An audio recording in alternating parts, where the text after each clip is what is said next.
안녕하세요. 주말 단편소설 읽기의 이홍석입니다. 여러분 다들 주말 잘 보내고 계신가요? 오늘은 창비에서 출판된 친구와 적에 대한 16가지 단편소설을 소개하는 넌 내가 누구라고 생각해입니다. 이 중 네 번째 에피소드인 토니 케이드 벤베라의 레이먼드의 달리기입니다. 지금 시작합니다. 레이먼드의 달리기. 토니 케이드 벤베라. 나는 다른 여자애들처럼 집안일을 많이 하지 않는다. 집안일은 엄마 몫이다. 그리고 나는 다른 짓으로 용돈을 벌 필요도 없다. 조지가 형들 뒤치다거리를 하고 크리스마스 카드를 판다. 그 나머지 일들은 아빠가 한다. 내가 신경 써야 할 일은 꼬맹이 레이먼드 뿐이고 그것으로 충분하다. 나는 달리기 시합마다 금메달을 놓치지 않는다. 유치원 때부터 20야드 달리기에서 1등을 도맡았다. 요즘은 50야드다. 앞으로는 내 구간을 나눠 뛰는 계주에 나 혼자 출전해서 1, 2, 3 주자를 독차지할 거다. 언니 오빠들은 우리 동네에서 제일 빠르다고 나를 머큐리라고 부른다. 온 동네 사람들이 그렇게 생각하지만 아빠와 나는 진실을 알고 있다. 암스테르담 갖가지 달리기 시합을 하면 내가 소화전 2개만큼 앞에서 출발하고 아빠는 주머니에 손을 꽂고 휘파람을 부르면서 달려도 아빠가 이긴다. 하지만 이건 우리 둘만의 비밀이다. 35살 난 아저씨가 반바지 차림으로 꼬맹이들과 달리기 시합을 하는 건 상상이 잘 안 되는 장면이니까. 그래서 사람들은 내가 달리기를 제일 잘하는 줄 안다. 그건 올해 금메달은 자기 차지라고 소문을 내고 다니는 그레첸도 알고 있는 사실이다. 그레첸의 말은 웃기는 소리다. 일단 그레첸은 다리가 짧다. 게다가 죽은 깨도 있다. 그리고 무엇보다도 나를 이길 수 있는 사람은 아무도 없다. 이 이유 하나면 충분하다. 나는 브로드웨이까지 천천히 걸어가면서 호흡 훈련을 하려고 길 모퉁이에 서서 날씨를 살핀다. 레이먼드는 길 안쪽 건물들 가까이로 걷게 한다. 레이먼드는 불현듯 엉뚱한 상상을 펼쳐 자기는 서커스 단원이고 보도블록은 허공에 매달린 줄이라고 생각하기 때문이다. 가끔 비 내린 후에는 줄타기를 그만두고 시궁창으로 뛰어들어 흙탕물을 첨벙거리는 바람에 신발과 바지단을 다 적실 때도 있다. 그러면 집에 가서 내가 맞는다. 브로드웨이 한가운데 있는 섬으로 건너가서 비둘기들을 깜짝 놀라게 한다며 갑자기 길을 건널 때도 있다.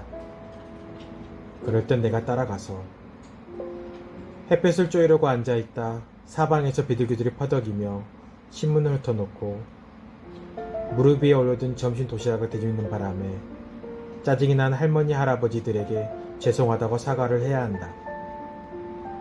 나는 레이먼드를 나보다 안쪽으로 몰아놓고 레이먼드는 역마차를 모는 척한다. 그 역마차로 나를 치거나 호흡 훈련을 방해하지 않는 한 괜찮다. 나는 장난삼아 달리기를 하는 게 아니기 때문에 호흡 훈련을 해야 하고 이걸 누가 알아차리더라도 상관없다. 뭐든 어렵지 않은 척하는 사람들은 남모르게 연습하는 걸 좋아한다. 나는 그런 부류가 아니다.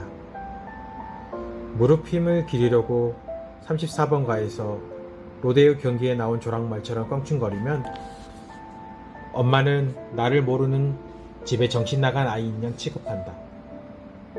엄마는 혼자 쇼핑 나온 사람처럼 허리를 꼿꼿이 세우고 저 앞에서 먼저 걸어가지만 그래도 괜찮다. 그런데 예를 들어 신시아 프록터는 나하고 정반대다. 다음날 만약 시험이 있으면 신시아는 시험 생각은 눈꽃만큼도 안 하는 척 하려고 이렇게 말한다. 오늘 오후에는 핸드볼을 하고 밤에는 텔레비전을 볼 거야. 철자 맞히기 시합에서 100만 번째로 1등을 한 지난주에는 이렇게 말했다. 리시브 철자 문제가 너한테 간 게 다행이었어, 빅비가. 나한테 물어봤으면 틀렸을 거야. 철자 맞히기 시합이 있다는 걸 까맣게 잊고 있었거든. 그러면서 큰일 날 뻔했다는 듯이 블라우스에 달린 레이스를 움켜쥐는 것이다. 나 원참. 아침 일찍 동네를 빠르게 걷다 신시안의 집을 지나면서 들어보면 그 애는 몇 번이고 되풀이해서 피아노 연습을 하고 있다. 그러다 음악 시간이 되면 어디 부딪혀서 피아노 의자에 털썩 주저앉게 된 척하고 깜짝 놀라면서 이왕 피아노 의자에 앉게 된 김에 건반을 두드려 보기로 한다. 그래서 어떻게 됐느냐 하면 쇼팽의 왈츠가 손끝에서 흘러나오고 신시아는 어느 누구보다도 깜짝 놀란 얼굴이 된다. 천재가 탄생한 거다. 나도 얼마든지 그런 식으로 눈 가리고 아웅할 수 있다. 하지만 나는 철자 맞히기 시합이 있으면 밤을 꼬박 새워서 공부한다. 그리고 낮에는 누구든 내가 달리기 연습하는 걸 볼 수 있다. 나는 빨리 걸을 수 있으면 천천히 걷는 법이 없고 나하고 보조를 맞추는 건 레이먼드의 몫이다. 레이먼드는 잘 따라온다. 뒤처졌다가는 꼭 누군가가 다가와서 나불거리거나 용돈을 빼앗거나 그 커다란 호박 같은 머리 어디서 났느냐고 물으니까 사람들은 가끔 참 한심할 때가 있다. 아무튼 행운의 숫자인 7에 맞춰 24백도 들이마시면서 브로드웨이를 슬슬 걷는데 그레첸과 그 일당이 등장한다. 메리 루이스는 맨 처음 볼티모어에서 할렘으로 이사 왔을 때 여기저기서 얻어맞고 다니는 걸 엄마들끼리 어렸을 때 한 선원가 대원이었다는 인연 때문에 내가 구해주었는데 인간이란 은혜를 모르는지 전학생 그레첸이랑 붙어 다니면서 내 욕을 하고 다닌다. 나하고는 정반대로 아주 뚱뚱한 로지는 레이먼드에 관한 엄청난 떠벌이인데 너무 멍청해서 자신이 레이먼드하고 50보 100보라 돌을 던질 처지가 못된다는 것도 모른다. 그 아이들이 브로드웨이 쪽으로 천천히 다가오는 걸 본 순간 나는 길이 그렇게 넓지도 않고 그 아이들도 우리처럼 건물에 바싹 붙어 걷고 있으니 다치시티의 한 장면이 연출되겠다는 생각이 든다. 처음에는 슈퍼마켓 안으로 들어가서 새로 나온 만화책을 뒤적이며 그 아이들이 지나갈 때까지 기다릴까 싶다. 하지만 그건 비겁한 짓이고 나도 체면이라는 게 있다. 그래서 그 아이들 사이를 뚫고 걸어가거나 필요하면 밟고 지나가기로 마음을 먹는다. 그런데 그 아이들이 내 쪽으로 걸어오면서 천천히 속도를 늦춘다. 나는 한판 붙을 준비가 되어 있다. 앞에서도 말했던 것처럼 나는 말로 어쩌고저쩌고 하는 것보다 먼저 주먹으로 때려 눕혀 모두의 소중한 시간을 아끼는 편이 훨씬 좋다. 5월째 달리기의 시합에 참가했더라? 메리 류지가 웃으면서 말을 건다. 기분 좋은 웃음이 아니다. 그렇게 한심한 질문에는 대답할 필요가 없다. 게다가 그레첸과 나의 대결이니 쓸데없는 인간을 상대하느라 기운 낭비하고 싶지 않다. 이번에는 1등 못할 거야. 로지가 못마땅한 듯 양손을 옆구리에 얹고 말한다. 그렇게 잘난 척하다 나한테 여러 번 호되게 당한 걸 까맣게 잊어버린 모양이다. 난 항상 1등이야. 제일 빠르니까. 나는 그레첸을 똑바로 쳐다보면서 말한다. 내게는 이 꼭두가시 노름에서 그레첸이 유일한 말상대다. 그레첸은 씩 웃지만 진짜로 웃는 게 아니다. 이 아이들은 진짜로 웃는 법이 없다. 진짜로 웃는 법을 모르고 알고 싶어 하지도 않고 우리보다 나이 많은 언니들도 진짜로 웃는 법을 모르니 가르쳐줄 사람도 없다. 그레첸 일당은 지금 막 노새를 세운 레이먼드를 동시에 쳐다본다. 레이먼드를 잘못 건드리면 어떤 골치 아픈 일이 생기는지 두고 보면 알 것이다. 레이먼, 지금 몇 학년이니? 볼티모어의 누더기 마을에서 온 메리 루이즈 윌리엄스. 우리 오빠한테 할 말씀 나한테 하시지? 왜? 내가 레이먼드 엄마라도 되니? 로지가 건방지게 대꾸한다. 잘하시네 뚱보. 앞으로 누구든 한마디만 더 하면 나더러 엄마라고 불러. 이 소리를 듣고 두 아이는 가만히 서 있기만 하다가 그레첸이 이쪽 다리에서 저쪽 다리로 무게중심을 옮기자 따라한다. 잠시 후 그레첸은 옆구리에 양손을 얹고 주근깨 박힌 얼굴로 무슨 말을 하려다 멈춘다. 그러더니 나를 뱅 돌면서 위아래로 훑어보다 저쪽으로 걸어가고 일당도 그 뒤를 따른다. 레이먼드와 나는 서로를 바라보며 씩 웃고 레이먼드는 노새를 향해 이랴 하고 외친다. 나는 호흡 훈련을 계속하면서 145번가의 얼음 장소를 향해 브로드웨이를 걷는다. 내가 미스 퀵실버이기 때문에 아이스맨한테는 눈꽃만큼도 관심이 없다. 5월제가 열리는 날 나는 천천히 공원으로 향한다. 달리기 시합은 맨 마지막 순서이기 때문이다. 이날 축제의 하이라이트는 댄스 파티로 엄마는 내가 이런 데 참가해서 잠깐만이라도 여자아이답게 굴면 좋겠다고 생각하지만 나는 정중하게 사양하고 싶다.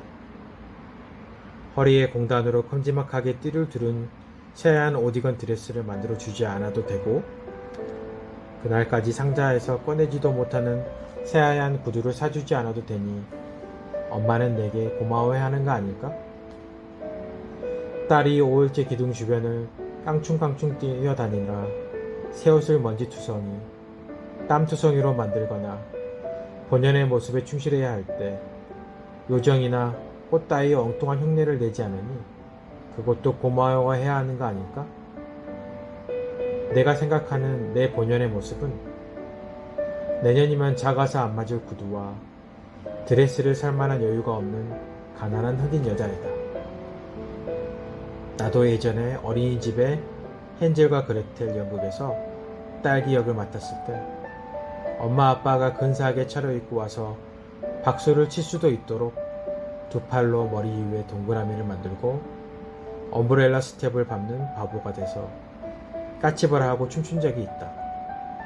모름지기 부모라면 그런 허튼 짓을 하지 않도록 말려야 하는 거 아닐까? 나는 딸기가 아니다. 나는 까치발을 하고 춤을 추지 않는다. 나는 달린다. 그게 나다. 그래서 나는 5일째 행사 때마다 항상 늦지막이 가서 번호표를 달고 50야드 경주가 시작된다는 방송이 들릴 때까지 잔디밭에 누워서 기다린다. 나는 레이먼드를 조그만 그네에 태운다. 올해 이렇게 꽉 끼는 걸 보면 내년에는 못할 것 같다. 그런 다음 번호표 담당인 피어슨 선생님을 찾는 척 사방을 둘러본다. 솔직히 말하면 그레첸이 어디 있는지 찾는 건데 보이지 않는다. 공원은 콩나물 시루 같다. 모자를 쓰고 옷장식을 달고 가슴 주머니에 손수건을 꽂은 채 고개를 빼고 구경하는 학부모들. 하얀 드레스와 열한 파란색 양복을 입은 꼬마들. 레녹스에 온 시끄러운 아이들은 이 행사에 참가할 자격이 없는 것처럼 쫓으러 다니는 접이식 의자를 든 공원 관리인들. 모자를 거꾸로 쓴 채 울타리에 기대고 서서 손끝으로 농구공을 돌리며 이 정신 나간 사람들이 공원에서 사라지기를 기다리는 상급생들. 우리 반 아이들은 대부분 큰 북과 철금과 플루트를 들고 있다. 봉고나 뭐 진짜 그것 같은 악기가 간간히 끼어있기도 하다. 드디어 피어슨 선생님이 필기판, 카드, 연필, 호루라기, 안전핀 등을 들고 다니다가 늘 사방으로 흘리는 500만 가지 물건들과 함께 나타난다. 선생님은 중마를 타고 있기 때문에 사람들 속에 있어도 눈에 띈다. 예전에 우리는 선생님을 자극하려고 잭과 콩나물하고 놀리곤 했다. 그런데 선생님보다 빨리 달려서 도망칠 수 있는 유일한 사람인 나는 이제 그런 장난을 칠 만큼 어리지 않다. 그래, 삐삐가. 선생님이 명단에 적힌 내 이름에 표시를 하고 7번 번호표와 핀 2개를 건네주며 이렇게 말한다. 내가 선생님을 콩나물라고 부르지 않으면 선생님도 나를 삐삐기라고 부를 권리가 없는 게 아닌가 하는 생각이 든다. 헤이즐 엘리자베스 데브라 파커예요. 나는 내 이름을 제대로 말하고 명단에 그렇게 적어달라고 한다. 그래, 헤이즐 엘리자베스 데브라 파커. 올해는 다른 아이한테 양보할 거니? 나는 실눈을 뜨고 선생님의 얼굴을 뚫어져라 쳐다본다. 정말로 내가 일부러 져줘야 한다고 생각하는지 파악하기 위해서다. 올해는 참가자가 6명밖에 안 돼. 선생님은 슬픈 표정으로 고개를 젓는다. 뉴욕 시민 전체가 운동화를 신고 나타나지 않는 게 내 탓이라는 투다. 그 전학생이 너하고 치열한 접전을 벌여야 할 텐데. 선생님은 잠수함 나오는 영화에 등장하는 장만경처럼 그레치언을 찾아서 두리번거린다. 이러면 어떻겠니? 그러니까 말이다. 나는 선생님이 무슨 생각을 하는지 이야기할 수 없도록 인상을 구긴다. 어떨 때 보면 어른들은 참 뻔뻔스럽다. 나는 7번 번호표를 달고 쿵쿵 소리나게 걸어간다. 전이가 불타오른다. 곧장 트랙으로 걸어가 잔디밭에서 스트레칭을 하는데 악단이 허허 원숭이가 깃대에 꼬리를 감았더니를 연주한다. 우리 선생님은 다른 제목으로 부르는 노래다. 스피커에서 선수들은 모두 트랙으로 모이라는 방송이 나오고 나는 등을 대고 누워서 하늘을 쳐다보며 여기가 시골이라고 상상한다. 하지만 도시에서는 잔디밭조차 보도블럭처럼 단단하기 때문에 우리 할아버지 말 맞다나 콘크리트 정글이 아닌 다른 곳인 척 할 수가 없다. 20야드 달리기는 꼬박 2분이나 걸린다. 꼬맹이들이 대부분 트랙 밖으로 달아나든지 엉뚱한 방향으로 달리든지 울타리에 가서 부딪히든지 넘어져서 울기 때문이다.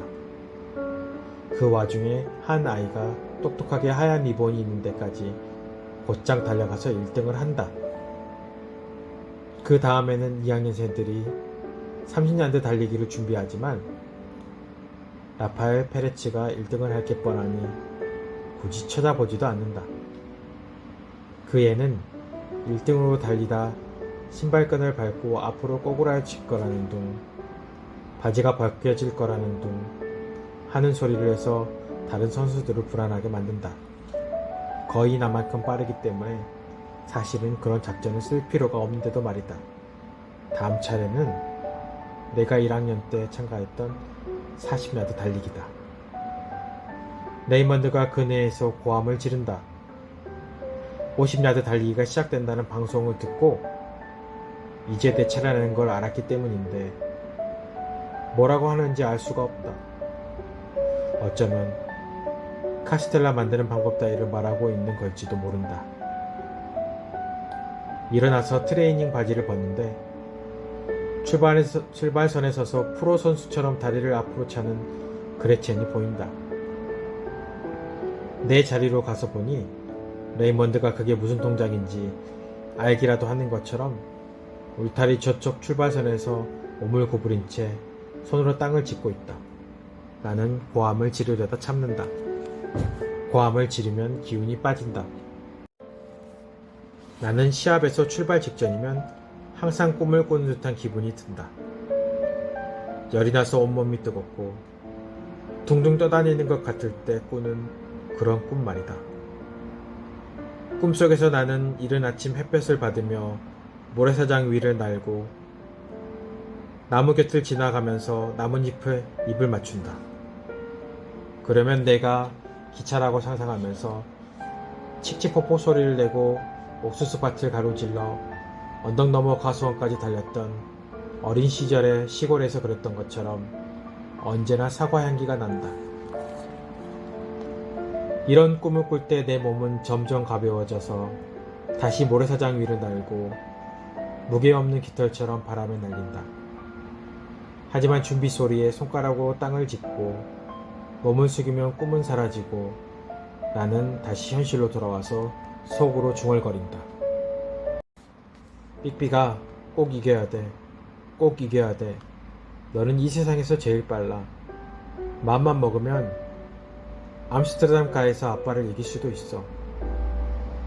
그럼 되돌아온 체중이 무릎 뒤쪽으로 발을 지나서 땅속까지 전달되는 게 느껴지고 혈관 속에서 총소리가 터지면 나는 다시 무중력 상태가 되어 두 팔을 펌프처럼 위아래로 움직이며 다른 선수들 앞으로 날아간다. 트랙의 자갈 위로 붕 하고 내가 달리는 소리만 들릴 뿐 온 세상이 고요하다. 왼쪽을 힐끗 살펴보니 아무도 없다. 오른쪽으로는 그레첸이 그러기만 하면 1등을 할 수 있는 것처럼 턱을 앞으로 내밀고 달리는 모습이 흐릿하게 보인다. 그리고 울타리 너머에서는 두 팔을 양옆으로 내리고 손바닥은 뒷춤에 꽂은 레이먼드가 자기만의 방식으로 달리는데 그런 모습이 처음이라 시합을 멈추고 우리 오빠 레이먼드의 첫 번째 달리기를 지켜보고 싶다는 생각이 든다. 하지만 하얀 리본이 나를 향해 흔들리고 리본을 끊으면서 통과한 나는 저 멀리까지 계속 질주하다 제멋대로인 두 발이 땅을 파헤치며 제동을 걸어 그제야 달리기를 멈춘다. 옆에 서 있던 아이들이 죄다 달려들어 내 등을 두드리고 오울째 펜폴릿으로는 내 머리를 친다. 내가 또 1등을 한 덕분에 151번가의 모든 주민들이 앞으로 1년 동안 고개를 꼿꼿이 치켜들고 걸을 수 있기 때문이다. 1위는 스피커에서 들리는 목소리가 종소리처럼 또렷하다. 하지만 사회자가 하던 말을 멈추고 스피커가 낑낑대기 시작한다. 그러다 지직지직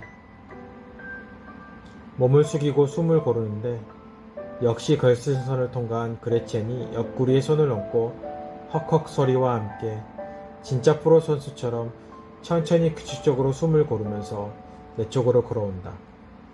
난생 처음으로 그 애가 마음에 들기 시작한다. 1위는 서너 사람의 목소리가 스피커에서 뒤섞이고 내가 잔디밭에 운동화를 꽂은 채 그레첸을 빤히 쳐다보자 그 애도 나를 쳐다본다. 우리 둘 다 누가 1등인지 궁금하다.